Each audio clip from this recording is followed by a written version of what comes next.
السلام علیکم، میں ہوں رضوان اشرف۔ پاکستان کے اندر بڑی تیزی کے ساتھ ڈیولپمنٹس ہو رہی ہیں، جہاں پر یہ حکومت اپنے انتقام کی آگ کو ٹھنڈا کر رہی ہے اور چال پہ چال چل رہی ہے۔ جس طریقے سے عمران خان نے کہا کہ یہ جو نون لیگ ہے یہ اصل میں اسٹیبلشمنٹ اور عمران خان کے درمیان لڑائی کروانا چاہتی ہے۔ یہ نون لیگ اسٹیبلشمنٹ عمران خان کے درمیان اور اسٹیبلشمنٹ کی سابق اسٹیبلشمنٹ کے ساتھ لڑائی کروانا چاہتی ہے۔ اس کے بارے میں بڑی اہم ترین انفارمیشن میرے پاس موجود ہے، وہ انشاءاللہ میں نیکسٹ ولاگ کے اندر آپ کے ساتھ یہ انفارمیشن شیئر کروں گا۔ لیکن ابھی میرے پاس جو انفارمیشن موجود ہے وہ ہے chief justice of Pakistan justice قاضی فائز عیسیٰ کے متعلق۔ Chief justice of Pakistan justice قاضی فائز عیسیٰ کس طریقے سے اپنی ایکسٹینشن لینے کے چکر میں حکومت کے ساتھ ساز باز، حکومت کے ساتھ گٹھ جوڑ، حکومت کے ساتھ سازش، جس میں الیکشن کمیشن آف پاکستان کو ساتھ ملا کے اور حکومت کو بھی ساتھ ملا کے 2/3 میجورٹی پوری کرنے کی کوشش ہو رہی ہے کہ کسی طرح سے اس حکومت کی 2/3 میجورٹی پوری کر دی جائے۔ اور 2/3 میجورٹی آپ کو پتہ ہے کہ جو آئین کے اندر ترمیم کرنی ہے اس کے لیے 2/3 میجورٹی کی ضرورت ہوتی ہے۔ تو جتنی دیر تک 2/3 میجورٹی نہیں بن جاتی، جتنی دیر تک 2/3 میجورٹی نہیں آ جاتی، اتنی دیر تک چیف جسٹس قاضی فائز عیسیٰ کو ایکسٹینشن نہیں مل سکتی۔ اس لیے قاضی فائز عیسیٰ اس وقت پوری کوشش کر رہے ہیں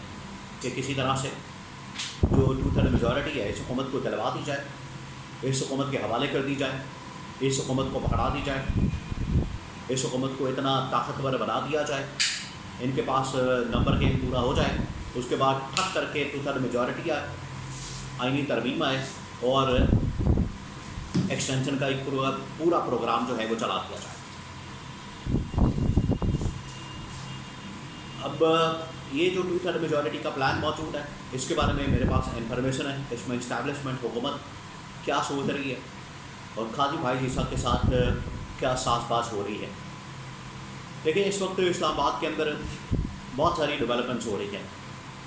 اور ایک دو خبریں میرے پاس موجود ہیں۔ پہلی خبر ہے قاضی فائز عیسیٰ کے متعلق وہ 2/3 میجورٹی کے لیے ایڑی چوٹی کا زور لگا رہے ہیں، اور قاضی فائز عیسیٰ کے متعلق یہ خبر موجود ہے کہ انہوں نے الیکشن کمیشن آف پاکستان، نہ صرف الیکشن کمیشن آف پاکستان کے ساتھ خفیہ ملاقاتیں کی ہیں بلکہ اسٹیبلشمنٹ کے ساتھ بھی خفیہ ملاقاتیں کی ہیں، اور ان کی جو ملاقاتیں ہیں حکومت کے اہم ترین شخصیات کے ساتھ بھی ہوتی رہتی ہیں۔ شہباز شریف کے ساتھ جو ملاقات ہوئی وہ تو اس وقت ریکارڈ پر موجود ہے کہ ان کی ایک ملاقات ہوئی تھی جب 6 ججز نے خط لکھا تھا، جس کے بعد لاوا پھٹ گیا تھا، پنڈورا باکس کھلا تھا۔ اور میں آپ کو ایک اور بات بتا دوں، یہ جو اسلام آباد ہائی کورٹ کے 6 ججز نے خط لکھا تھا، اس کے بعد سپریم کورٹ کے ججز بھی میدان میں آ سکتے ہیں اور ایک خط لکھ سکتے ہیں، اور خط لکھنے کے بعد اپنا جو نقطہ ہے اس حکومت کے متعلق اور حکومتی اقدامات کے متعلق، فیصلوں کے اوپر عمل درآمد نہ ہونے کے متعلق اور اس حکومت کی مداخلت کے متعلق، جیسے خط 6 ججز نے لکھا تھا اسلام آباد ہائی کورٹ کے، جنہوں نے اس حکومت کی مداخلت کو بے نقاب کیا تھا، بالکل ویسے ایک خط آ سکتا ہے سپریم کورٹ کے ججز کی جانب سے۔ یہ میں آپ کو خبر دے رہا ہوں۔ تو جہاں پر قاضی فائز عیسیٰ نے الیکشن کمیشن آف پاکستان کے ساتھ خفیہ ملاقاتیں کی ہیں، وہیں پر اسٹیبلشمنٹ کے ساتھ اور حکومت کے ساتھ بھی ملاقاتیں ان کی خفیہ ہوئی ہیں، جس کے بعد یہ پلان بنایا گیا کہ قاضی فائز عیسیٰ کو اگر ایکسٹینشن چاہیے، ان کو ایکسٹینشن کی پہلے آفر کی گئی اور کہا گیا کہ اگر آپ کو ایکسٹینشن چاہیے تو پھر آپ کو یہ کرنا پڑے گا۔ اب ان میں کیا تھا؟ ان میں آپ کو بتایا کہ پچھلے 6 مہینے سے اس کے اوپر کام ہو رہا ہے، جس میں ملک نثار سے محروم کیا جانا، پی ٹی آئی کو، عمران خان کو، پی ٹی آئی کو بین کرنا، یا بین تو خیر ابھی بات ہوئی تھی، اس سے پہلے تتر بتر کر دینا، پورا شراسہ بکھیر دینا، اس کی ہائرارکی جو ہے پوری کی پوری پارٹی سٹرکچر کو توڑ دینا، ختم کر دینا، اس کے بعد الیکشن سے آؤٹ کر دینا، لیول پلینگ فیلڈ نہ دینا عمران خان اور پی ٹی آئی کو، اور ان کے لیے جو ہے راستہ صاف کر دینا، گلیاں جن سنیاں کے بچ مرزا یار کریں۔ یہ قاضی فائز عیسیٰ کو یہ ٹاسک دیا گیا کہ اگر آپ یہ کر دیتے ہیں، اور آپ کو پتہ ہے چیف کمشنر راولپنڈی لیاقت چٹھا کا بیان جو ہے آن ریکارڈ موجود ہے. اب وہ پتہ نہیں کہاں پر ہے, کس حال میں ہے, اس کی کیا حالت ہے, کسی کو کچھ پتہ نہیں. تو لیاقت چٹھا کا بیان جو ہے وہ آن ریکارڈ موجود ہے کہ چیف الیکشن کمشنر اور chief justice of Pakistan justice قاضی فائز عیسیٰ نے مل کر مجھے کہا تھا ان کی یہ سازش ہے, اس دھاندلی کے پیچھے ان کا ہاتھ ہے, ان کا کردار ہے. اگر اسی کی تحقیقات ہو جائیں تو سارا کچا چٹھا کھل جائے. اب جسٹس قاضی فائز عیسیٰ, چیف جسٹس قاضی فائز عیسیٰ بھرپور کوشش کر رہے ہیں کہ اس حکومت کو 2/3 میجورٹی دلوائی جائے. انہوں نے پہلا سٹیپ لیا ہے جس میں 3 نشستیں ان کے حوالے کی ہیں. اور آپ اندازہ کریں, ویسے تو یہ حکومت والے جو مخصوص نشستوں کا کیس ہے اس کے اوپر تو عمل درآمد نہیں کرتے, اس کے اوپر تو امپلیمنٹیشن نہیں کرتے,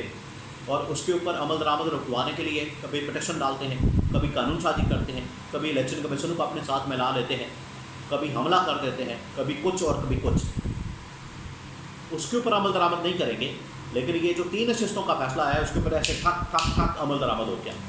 3 نشستیں کیونکہ وہ ان کو مل رہی ہیں. آگے معاملہ آ رہا ہے الیکشن ٹریبیونلز کا. لاہور کے اندر, لاہور ہائی کورٹ میں آپ کو پتہ ہے کہ 8 الیکشن ٹریبیونلز کی تعیناتی, 8 الیکشن ٹریبیونلز کی تشکیل اور وہاں پر ججز کی تعیناتی. وہ آلریڈی جو سابق چیف جسٹس تھے ملک شہزاد, جو کہ اس وقت سپریم کورٹ کے اندر سٹنگ جج ہیں, یہاں پر جسٹس عالیہ نیلم کو چیف جسٹس لگا دیا. ان کی ایک ملاقات کروائی گئی الیکشن کمشنر کے ساتھ, چیف الیکشن کمشنر کے ساتھ. وہ ملاقات ناکام ہو گئی اور chief justice Lahore high court Aalia Neelum نے الیکشن کمشنر کی درخواست کو یا وہ جو سازش لے کر آئے تھے ان کو مسترد کر دیا اور کہا کہ یہی جو ججز لگا گئے تھے ٹریبیونلز کے اوپر یہ کام کریں گے. اب اس کیس کی سماعت بھی ہونے جا رہی ہے 19 اگست کو. تو چیف جسٹس قاضی فائز عیسیٰ بھرپور اس وقت کوشش کر رہے ہیں کسی طرح سے ایکسٹینشن لینے کے لیے. لیکن یہ ایکسٹینشن کا پروگرام جو ہے, اور یہ میں آپ کو بتا دوں یہ آخری دن تک کوشش کی جائے گی. قاضی فائز عیسیٰ کے ٹینیور جو ہے وہ اینڈنگ کی طرف جا رہا ہے, 2 مہینے ٹوٹل رہ گئے ہیں. آخری دن تک یہ کوشش کریں گے کہ ایکسٹینشن مل جائے. لیکن ایکسٹینشن کا پروگرام کیونکہ اسٹیبلشمنٹ اب ان سے ہاتھ اٹھا چکی ہے, ہاتھ کو کھینچ لیا گیا ہے, اور یہ عمران خان نے جس طریقے سے ان کے اوپر عدم اعتماد کیا ہے, قاضی فائز عیسیٰ کے اوپر بھی, چیف جسٹس عامر فاروق کے اوپر بھی, الیکشن کمشنر کے اوپر بھی, اب یہ معاملہ آگے نہیں بڑھنے والا. اگر ایکسٹینشن ملتی ہے تو اس کا مطلب ہے کہ آپ معاملات کو مزید پیچیدہ, خطرناک اور خوفناک اور ملک کے اندر عدم استحکام کا باعث بنے گا, اور یہ معاملات کر سکتے ہیں. اس وجہ سے یہ ایکسٹینشن کا پروگرام یہ تو ہوتا نظر نہیں آتا, اور یہ ساری کی ساری چالیں, سازشیں, گٹھ جوڑ اور ساز باز سب کچھ ناکام ہو جانا ہے.